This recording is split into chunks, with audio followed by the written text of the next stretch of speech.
UPPआ BJPआनो BPFआबो बे BJPआनो हिमन्त बिश्व शर्मानि खोथा बाद होनानै प्रमद बर' बिथां एबा UPPआ जेबो मावनो हाया। बे हिमन्त बिश्व शर्मानि खोथा बाद होनानै BPF तथा हाग्रामा बिथाङाबो जेबो बुंनो हाया। UPPL हायैखौ BJP हायैखौ जोङो मावनो सानदों। UPPLनि केन्डिडेटखौ दैथायहरदों नाथाय NDFBनि गनाय गैयैनि जानानै जेबो बुंहैयाखै। बे ओनसोलनि रायजो राजानि डेभेलपमेन्टनि जानानै बिथाङा जेबो बुंहैयाखै। गावसोर दिल्लीयाव थांनो मोजां जानायनि थाखाय रुपसिनि खोथाखौसो बुंदों।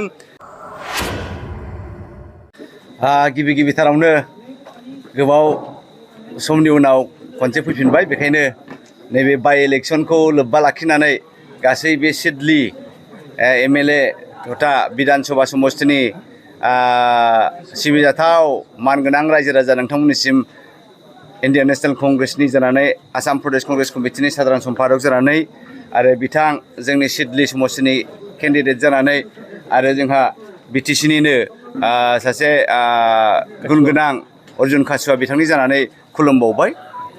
जोङो दिनै खोब खुसि गमामायैनो बे ओनसोलनि कंग्रेसनि रायजो राजा लुबैनाय बायदि साननाय बायदि गोबाव समनिफ्रायनो कंग्रेस जानानै नांबोबाय थानाय जेब्ला कंग्रेसनि महरा थेर बेथेरमोन बै समावबो बिथां सन्जीब औवारिया गावखौनो कंग्रेस होननानै साखि लाबोबाय थादों। खर' दैखां दैखां बिखा देदगा देदगा कंग्रेसनि आइडिय'लजिफोरखौ फोथायनानै बिथाङा नांबोबाय थादों। दिनै गाव मावनाय बायदि गाव नाजानाय बायदि जोंनि गेजेराव साब्रै साबा केन्डिडेटनि थाखाय बादायलायनाय जादोंब्लाबो बिथाङानो दिनै बे सिडली ओनसोलनि बाइ इलेक्सननि केन्डिडेट जाबाय सन्जीब औवारिया। दा बेखायनो आंहा बेक्तिगत खोब खुसि आरो थांनाय लकसभानि बिसायख'थि समावबो बिथाङा आंनि जानानै तथा चिरांनि प्रेसिडेन्ट हिसाबै गोबां रायजो राजानि गेजेराव एल' एला खामानि मावदों।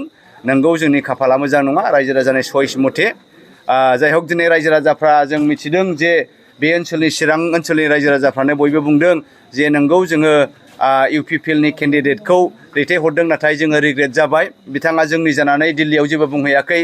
बिथाङा NDFBनि गनाय गैयैनि जानानै जेबो बुंहैयाखै। बे ओनसोलनि रायजो राजानि डेभेलपमेन्टनि जानानै बिथाङा जेबो बुंहैयाखै। गावसोर दिल्लीयाव थांनो मोजां जानायनि थाखाय रुपसिनि खोथाखौसो बुंदों। दा बेखायनो रायजो राजाफ्रा बे सिडली चिरां ओनसोलनि रायजो राजाफ्रा खोब असन्तुष्ट बिथां जयन्तनि सायाव अर्थात UPPLनि सायाव। दा जों आसा खालामदों नैबे बाइ इलेक्सनाव रायजो राजाफ्रा गाव गावसोरनि साननाय हनायखौ बोखांनानै लाफिनगोन आरो कंग्रेस इन्डियान नेशनेल पार्टिनिनो आरो बे कंग्रेस दोलोनिनो बिजाथि सन्जीब बिथांनो भटखौ होगोन होननानै आं आसा खालामदों आरो बेखौनो खावलायदों नोंथांमोनहा नाय कंग्रेसनोबो हो। बिथाङाबो सासे बर' बिमानि फिसा बर'नि थै गोनां। बिथाङा बर' हारिनि खामानि मावगोन। UPPL हायैखौ BJP हायैखौ जोङो मावनो सानदों, खारन UPPआ BJPआनो BPFआबो बे BJPआनो हिमन्त बिश्व शर्मानि खोथा बाद होनानै प्रमद बर' बिथां एबा UPPआ जेबो मावनो हाया। बे हिमन्त बिश्व शर्मानि खोथा बाद होनानै BPF तथा हाग्रामा बिथाङाबो जेबो बुंनो हाया। सोरबाया BJPनि एगेन्स्टै बुंनांगौब्ला, सोरबाया हिमन्त बिश्व शर्मानि एगेन्स्टै बुंनांगौब्ला नै गर्जन दङ, नै कंग्रेस जि बिथां सन्जीब औवारि दङ। बेखायनो रायजो राजा नोंथांमोना जुदि ओनसोलाव सोलायनायखौ लुबैदोंबा, बे ओनसोलाव जौगानायखौ लुबैदोंबा, NDFB बिथांमोननि गनाय बिथांमोननि भबिष्यतखौ मोजांखौ लुबैदोंबा, बे ओनसोलनि उन्नतिखौ लुबैदोंबा बे बाराव बाइ इलेक्सनाव सन्जीब औवारिनो कंग्रेसनि आखाइनि सावगारियाव नोंथांमोननि बेसेन गोसा भटखौ होनानै जयजुक्त खालामगोन होननानै आं आसा खालामबाय आरो खावलायनायबो थाबाय।